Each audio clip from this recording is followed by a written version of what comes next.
Kalau bicara soal bulan Ramadan, mungkin ada promo-promo, biasanya memang ada gimmick-gimmick tambahan. Dan yang paling keren banget, yaitu dulu waktu itu ada promo subsidi PPN. Promo subsidi PPN sampai 10%. Nah mungkin sekarang udah nggak ada, tapi mungkin ada lagi yang lebih bombastis atau dahsyat gitu kan. Mau ajuin KPR, ada aja dramanya. Bingung banyak pilihan, ragu sama hitung-hitungan. Ribet banget nyari yang nyaman. Sudahi drama ajuin KPR. Di Rumah 123, satu tempat buat semua kebutuhan KPR. Dari nyari, ngajuin KPR, sampai pindah KPR, bisa. Urusan KPR mudahnya di Rumah 123. Karena kami ada buat kamu.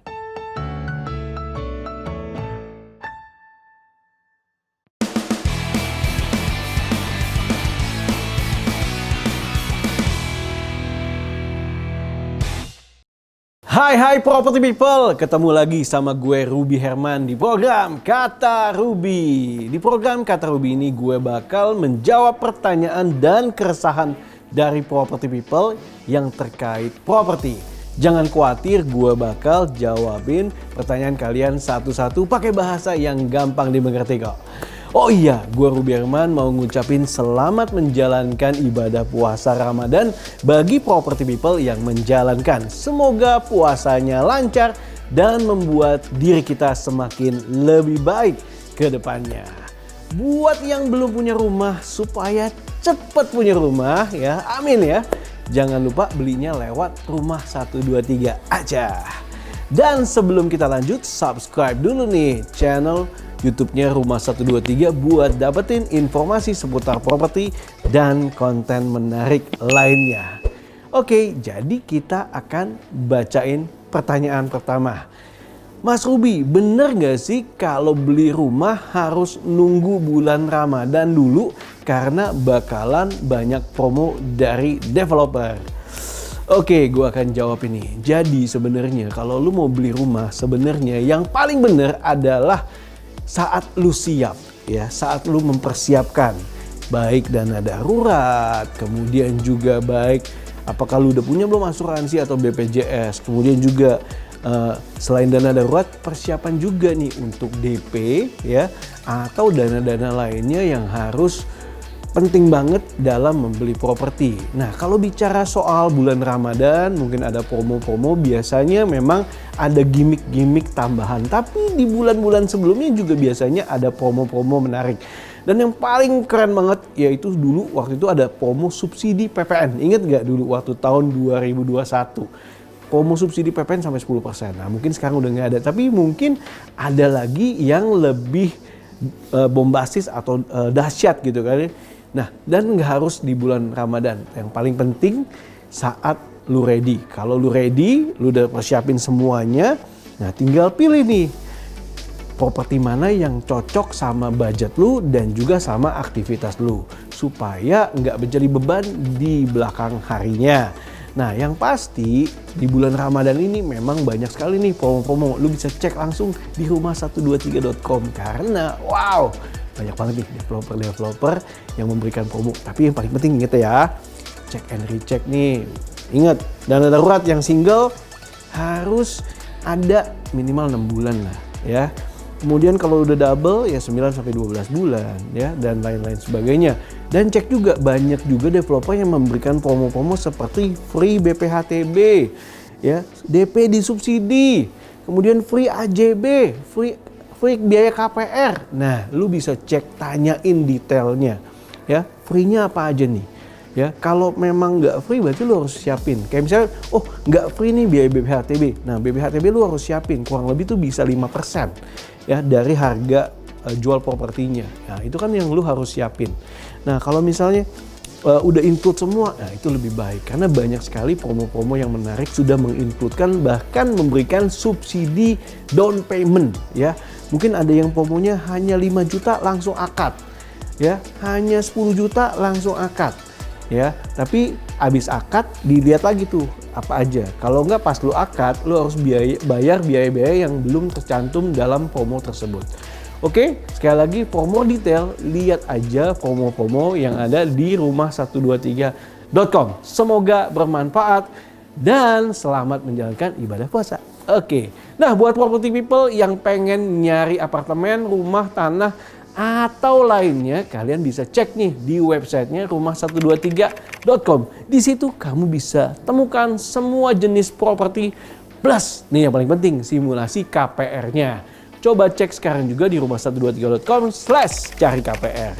Oke, kita lanjut ke pertanyaan berikutnya. Mas Ruby, rumah saya sekarang sedang direnovasi. Oke, good. Namun saya takut tidak sesuai dengan target karena di bulan puasa, apakah sebaiknya dihentikan atau diteruskan saja? Oke, good question. Mungkin di bulan puasa banyak ketakutan-ketakutan. Tapi gini, gue mau breakdown dulu. Nah, saat merenovasi rumah, jadi biasanya ada beberapa kebijakan. Ya, ada yang kerjanya borongan, ya, ada yang kerjanya mungkin harian. Nah, kalau borongan sebenarnya ini nggak usah dikhawatirin. Kenapa? Karena ketika dia borong kan dia harus mengerjakan dalam waktu tertentu dan harus kelar. Kalau dia makin molor, otomatis dia harus mengeluarkan budget yang lebih lagi. Ini biasanya kita memilih supplier atau kontraktor yang sifatnya borongan karena ada mandornya yang ngurusin dan mandornya harus memastikan kerjaannya harus sesuai on time. Kalau enggak, ya itu makin rugi. Biaya orangnya kan makin nambah banyak. Ya, harinya makin nambah, otomatis biayanya makin bengkak. Nah, jadi kalau lagi renovasi, saran gue pilihlah yang borongan. Ya, karena kalau borongan kita bisa tahu nih timetable-nya sampai tanggal berapa, mungkin sebelum lebaran. Pastinya kan lu mau menikmati rumah yang direnovasi bagus pas lebaran gitu kan ya. Nah, dengan kita memilih yang borongan, otomatis kita juga bisa cekin nih, hari ini kerjainnya apa aja, besok ngapain aja. Ya, dan pastinya mandornya akan mengejar waktu ya, mengerjakan pekerjaan yang efektif, efisien sehingga sampai dengan target yang ditentukan. Nah, beda kalau lu pilihnya yang harian. Biasanya pikirannya, gue mau menghemat nih karena hitung-hitungan biaya harian tukangnya berapa ya kan. Tapi kalau tukang harian kalau nggak ada yang mandorin atau nggak ada yang koordinasi atau nggak ada yang supervisi, nah itu kadang tukangnya suka ngasal-ngasalan, kerjanya mungkin malas-malasan karena nggak ada yang ngecekin gitu kan. That's why itulah dalam pemilihan sistem gitu kan, pilihlah dulu gue yang borongan. Nah, emang sih kalau dari sisi mungkin hemat ya, karena misalnya pakai tukang 5 kali tukang, misalnya ada yang 150.000, ada yang 200.000. Nah, karena perharian bisa dihitungnya oke, lebih murah gitu kan. Nah, tapi balik lagi ketika nggak ada yang ngecekin, nah kadang kerjanya seenak-enaknya aja karena besok aja deh kerjainnya atau ditunda. Nah, itu yang membuat kita makin molor. Dan targetnya tadi misalnya di bulan puasa kelar, jadi nggak kelar. Jadi mungkin abis lebaran baru dilanjutin. Nah, jadi better dicek. Nah, agreementnya seperti apa. Nah, kalau memang sesuai sama keinginan kita, ya silakan lanjutin. Kalau belum, mungkin bisa cari yang lebih pas dengan target renovasi yang akan diselesaikan sebelum lebaran pastinya. Oke, semoga bermanfaat. Nah, buat property people yang mau nyari informasi mengenai tips jual beli properti, desain interior, dan juga informasi seputar KPR cek, ya mendingan cek aja langsung di www.rumah123.com/panduan properti. Oke deh, yuk kita lanjut ke pertanyaan terakhir. Nah, mending pakai KPR syariah atau konvensional? Apa sih menjadi kelebihan dan kekurangannya masing-masing? Oke, nah gue mau sharing nih bedanya KPR syariah dan konvensional. Nah, ini biasanya ini berhubungan sama proses transaksi. Ya, jadi kalau bicara soal KPR syariah, ini proses transaksinya yaitu bank membeli dulu properti dari si developer gitu ya.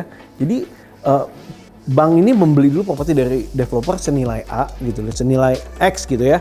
Nah, lalu bank ini akan menjual propertinya ke si konsumen atau si pembeli dengan harga tertentu. Gitu ya. Jadi ini adalah hubungan antara bank dengan si pembeli. Nggak ada hubungan lagi sama yang developer. Seakan-akan jadi developer ini udah produknya atau rumahnya atau propertinya udah dibeli nih oleh bank dengan menggunakan KPR syariah tersebut. Lalu dari si bank langsung hubungannya sama konsumen dengan margin tertentu. Nah, dia sifatnya nggak pakai bunga, tapi pakai margin. Dari margin itu akan jangkauannya berapa lama? Misalnya 15 tahun, 10 tahun, nanti akan dibagi untuk nilai cicilan atau pembayaran bulanannya. Jadi dengan KPR syariah kita udah tahu nih harga jualnya dari bank ke pembeli udah ada nilai nominalnya. Nominalnya misalnya X. Nah harga X itu udah jadi patokan untuk pembagian angsurannya. Nah bedanya sama konvensional. Nah di konvensional yaitu bank memberikan bunga, ya, berikan bunga yang ada fixed rate-nya, ada floating-nya, ya. Dimana biasanya di promo di awal selalu diberikan yang fix. Misalnya ada promo fix 5% untuk 2 tahun pertama. Nah teman-teman artinya property people akan mendapatkan bunga sebesar 5% di 2 tahun pertama, cicilannya akan fix selama 2 tahun. Jadi dari bulan pertama sampai ke bulan 24 itu akan fix. Tapi di bulan ke-25 atau mulai masuk ke tahun ketiga biasanya ada cenderung menjadi floating. Ya, ada unsur kenaikan dalam bunga. Nah, bunganya itu ditetapkan oleh bank tersebut dan biasanya floatingnya makin lama akan meningkat karena adjust sama suku bunga Bank Indonesia. Biasanya dari suku bunga Bank Indonesia akan naik berapa persen untuk keuntungan si bank tersebut, ya.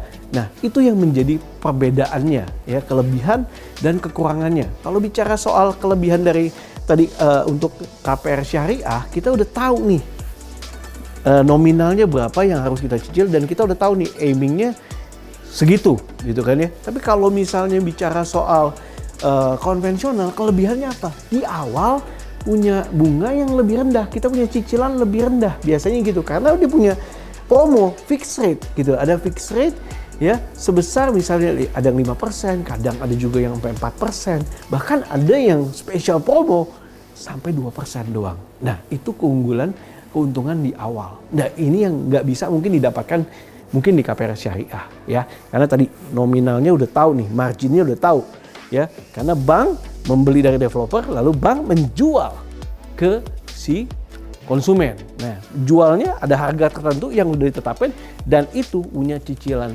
yang bisa dibilang nilai nominalnya udah tetap, ya.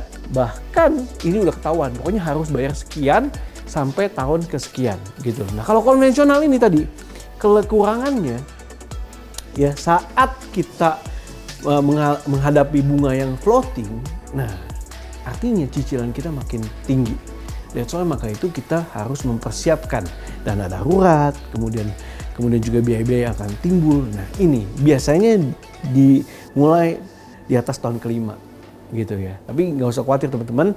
Semuanya ya ada ilustrasinya ya kan, teman-teman juga bisa cek kan simulasi KPR ya. Nah, itulah kelebihan dan kekurangan masing-masing. Nah, balik lagi pilihan terserah property people mau pilih yang KPR syariah ya atau mau pilih yang konvensional. Nah, semoga bermanfaat. Nah, ngomong-ngomong soal KPR syariah, di Rumah 123 juga ada fitur KPR syariah. Jadi kalian bisa tahu simulasi KPR syariah itu gimana dan berapa biaya yang harus disiapkan. Yang lebih spesial lagi nih, di situ kamu juga bisa lihat dan cek rekomendasi bank pilihan untuk kamu. Ayo cek sekarang juga ya di www.rumah123.com/cari KPR/syariah. Oke property people, terima kasih banget ya udah nonton episode ini. Buat yang masih mau nanya seputar properti, tulis langsung aja di kolom komentar di video ini atau Instagramnya Rumah 123 ya. Jangan lupa sertakan nama akun IG kalian dan mention akun Instagram gue juga @rubyherman. Dapetin juga informasi lengkap tentang properti dengan subscribe channel YouTube-nya Rumah 123 sekarang juga. Jangan lupa untuk like dan share video ini ke teman atau kerabat lo yang masih suka bingung soal properti ya.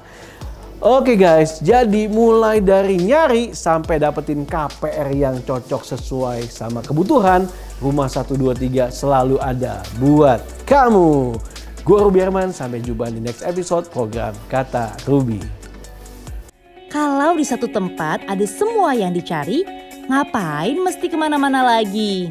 Di Rumah 123, kamu bisa menemukan beragam pilihan properti dengan mudah. Nggak cuman itu, Rumah 123 adalah satu tempat buat semua urusan KPR. Semuanya ada, mulai dari ngecek kemampuan nyicil sampai ngajuin KPR dengan beragam pilihan bank dengan mudah. Klik langsung rumah123.com atau download aplikasinya sekarang.